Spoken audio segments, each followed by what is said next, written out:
Oh. Hi everyone, Althany Autano here. Ow.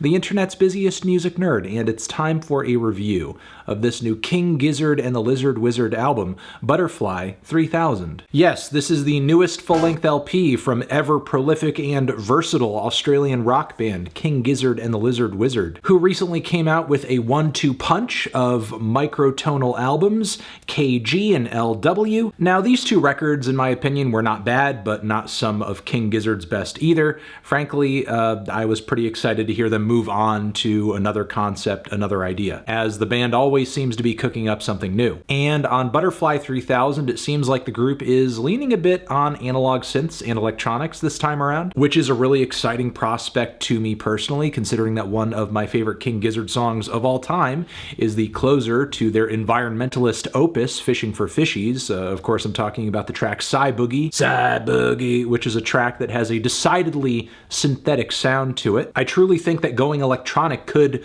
open King Gizzard up into a whole new world of sonic mayhem, and if the band is known for anything, it's their creative treatment of sound. So I went into Butterfly 3000 expecting big things, hoping just for a great LP, a new direction, but sadly, I don't think this record is the revolutionary change in timbre or concept that I thought it would or could be. Nor does this record come across as distinct as King Gizzard's records typically do in the greater music landscape. So what am I getting at when I say that? Well, synths and electronics do play a pretty primary role on Butterfly 3000, but only in the most basic way I think a lead instrument can. When it comes to King Gizzard's backing instrumentation or their songwriting style, little to nothing has changed on Butterfly 3000. Maybe the vocals are pushed a little bit more into falsetto range on a handful of tracks, and again, those analog synth leads are there, in your face, flying at the listener from every direction. But aside from just merely using the synth as a lead instrument,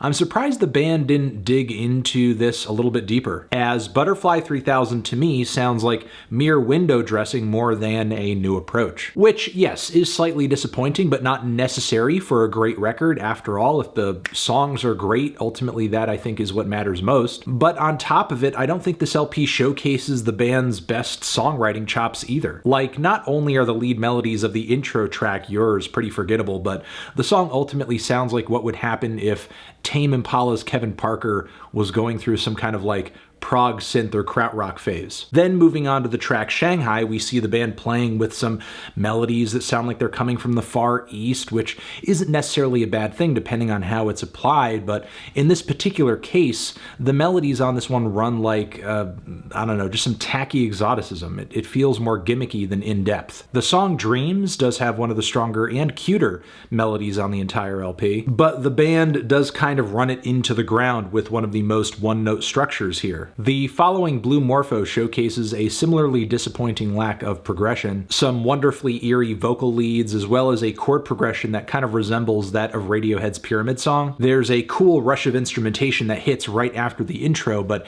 after that point, the entire thing kind of goes downhill from there, fizzling out on a non-ending. And I can foresee arguments in the comments about how all the songs on the record segue into each other, sometimes even calling back to other points on the record melodically, like in the case of Interior People. Which is true, King Gizzard does usually take care to make sure their albums run like very holistic experiences, and maybe to a degree I'm taking that for granted. However, it's still the case that on their best LPs, as songs are flowing into each other, each track still does kind of stand on its own merits individually as just a good song, which I just don't think is the case for the bulk of the material here. The first tracks in this tracklist that really caught me off guard were easily Interior People and especially Catching Smoke, whose groove is absolutely insane, thumps so hard with some hefty bass. Plus, if I'm reading this correctly, there are a lot of lyrics about these various drug-induced fantasies on the track that are pretty funny. But then when it comes to the final leg of this LP, I gotta say I'm also not very impressed. There's the incredibly lackluster singing on 2.02 Killer Year. There's also the zany and colorful Black Hot Soup, whose angular layers of